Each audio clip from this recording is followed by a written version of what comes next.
कविवर रघुवीर सहाय जी के द्वारा लिखी गई है और कविता का शीर्षक है कैमरे में बंद अपाहिज।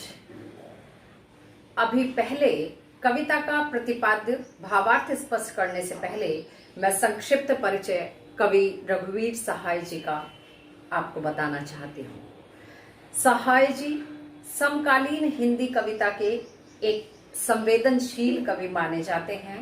इनका जन्म उत्तर प्रदेश के लखनऊ में 1929 में हुआ था और इनकी पूरी शिक्षा लखनऊ में ही पूर्ण हुई। वहीं से इन्होंने अंग्रेजी साहित्य में एमए किया।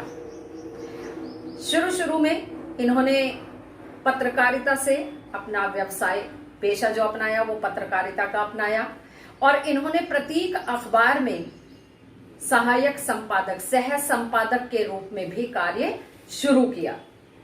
फिर ये आकाशवाणी के समाचार विभाग में रहे।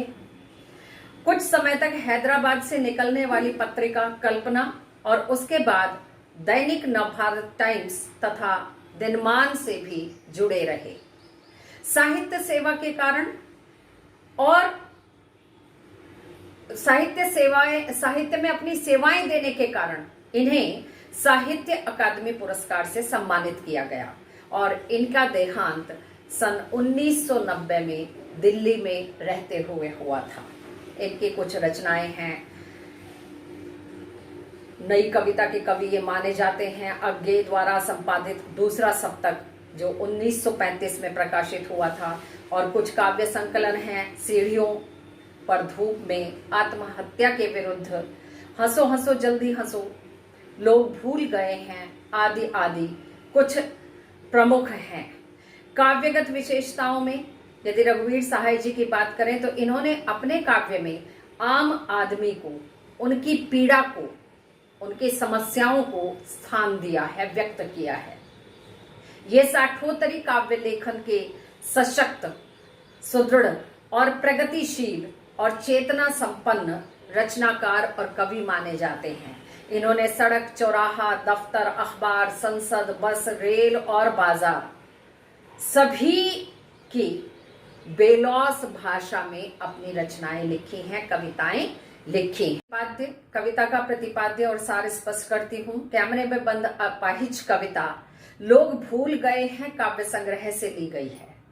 इस कविता में कवि ने शारीरिक चुनौती को झेल रहे एक व्यक्ति की पीड़ा के साथ साथ दूर संचार यानी तकनीकी माध्यमों के चरित्र को भी यहाँ रेखांकित किया है। किसी की पीड़ा को दर्शक वर्ग तक पहुंचाने वाले व्यक्ति को उसकी पीड़ा के प्रति जरा सी भी संवेदनशीलता नहीं होती।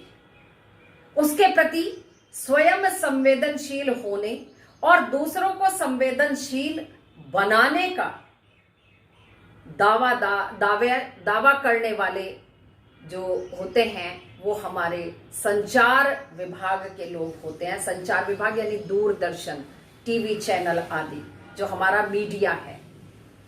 आज दुविधा, विडंबना, दुख का विषय है कि जब किसी की भी पीड़ा को पर्दे पर उभारने का प्रयास किया जाता है तो उसमें उसकी पीड़ा को उभारना, लोगों तक पहुंचाना कम बल्कि अपना व्यवसाय, व्यापार बढ़ाना अधिक निहित होता है।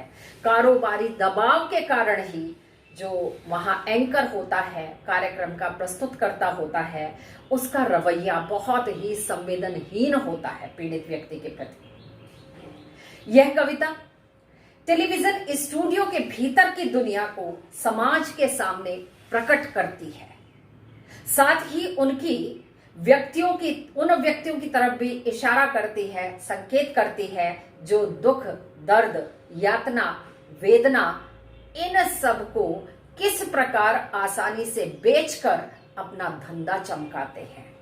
क्योंकि प्रस्तुत कविता में एक पीड़ित व्यक्ति को लाया जाता है और उससे ऐसे ऐसे बेतुके प्रश्न पूछे जाते हैं कि जिनसे उसकी पीड़ा बजाय कम होने के या लोगों तक उसकी पीड़ा पहुंचने के, उसकी पीड़ा इतनी अधिक बढ़ जाती है कि वह रो भी नहीं पाता है और कुछ कह भी नहीं पाता है, केवल कस मसाकर ही रह जाता है। बड़ी भयंकर स्थिति है। बार बार वो उसे समझाते हैं कि पर्दे पर वक्त की कीमत है, यानी एक एक सेकंड का कितना पैसा वो कमाते हैं, उस बात को भी उसे बार बार समझाते रहते हैं। आप जल्दी बोलिए, जल्दी जवाब दीजिए, पर्दे पर वक्त की कीमत है। और स्वयं को बहुत ही समर्थ, शक्तिशाली बताते हैं। और कार्यक्रम के अंत में कहते हैं कि फिर से हम एक बार आपके सामने ऐसी ही पीड़ा को लेकर आएंगे, समाज कल्याण के कार्यक्रम लेकर आएंगे, लोक हित के कार्यक्रम हम लेकर आएंगे। बताइए, यदि एक पीड़ित व्यक्ति को हम अपनी बातों से, अपने क्वेश्चन से और अधिक पीड़ित कर रहे हैं, तो भला समाज हित का कार्यक्रम कैसे हो सकता है? हाँ, एक बात अवश्य है कि जब वो अपना प्रोग्राम दिखाते हैं और वहां स्टूडियो में बैठा हुआ व्यक्ति यदि रोने लगता है, दुखी हो जाता है, तो दर्शक भी इतने भावुक हैं, यदि पूरे मन से, लगन से उस कार्यक्रम को देख रहे हैं। कुछ प्रचलित ऐसे प्रसिद्ध कार्यक्रम ऐसे बहुत अधिक फेमस हो जाते हैं कि देखते भी हैं लोग, उनको रुचि लेकर देखते हैं, तो वो भी रोने लग जाते हैं। और जब ऐसा होता है तो वास्तव में उनका कार्यक्रम सफल हो जाता है। बहुत थोड़े से शब्दों में कविता का सार स्पष्ट कर देती हूं। कविता में दूरदर्शन के संचालक स्वयं को शक्तिशाली बताते हैं और दूसरे को, यानी सामने वाले को, जिसका इंटरव्यू, साक्षात्कार ले रहे हैं, उसको कमजोर बताते हैं। वे विकलांग से पूछते हैं कि क्या आप अपाहिज हैं? बताइए, ये बेतुका प्रश्न नहीं तो क्या है? आप अपाहिज क्यों हैं? अपनी मर्जी से कोई नहीं होता। आपको इससे क्या दुख होता है? ऊपर से वह दुख भी जल्दी जल्दी बताइए, क्योंकि पर्दे पर वक्त की कीमत है, क्योंकि समय नहीं होता है। प्रश्नकर्ता इन सभी प्रश्नों के उत्तर अपने हिसाब से जल्दी जल्दी उससे प्राप्त करना चाहता है। इतने प्रश्नों से पीड़ित व्यक्ति, दिव्यांग व्यक्ति घबरा जाता है, रोने लगता है। प्रश्नकर्ता अपने कार्यक्रम को रोचक बनाने के लिए यह पूरा प्रयास करता है कि वहां बैठा व्यक्ति रोने लगे, ताकि दर्शकों में भी करुणा का भाव जगा सके, और इसी से उसका कार्यक्रम और उसका उद्देश्य सफल होगा।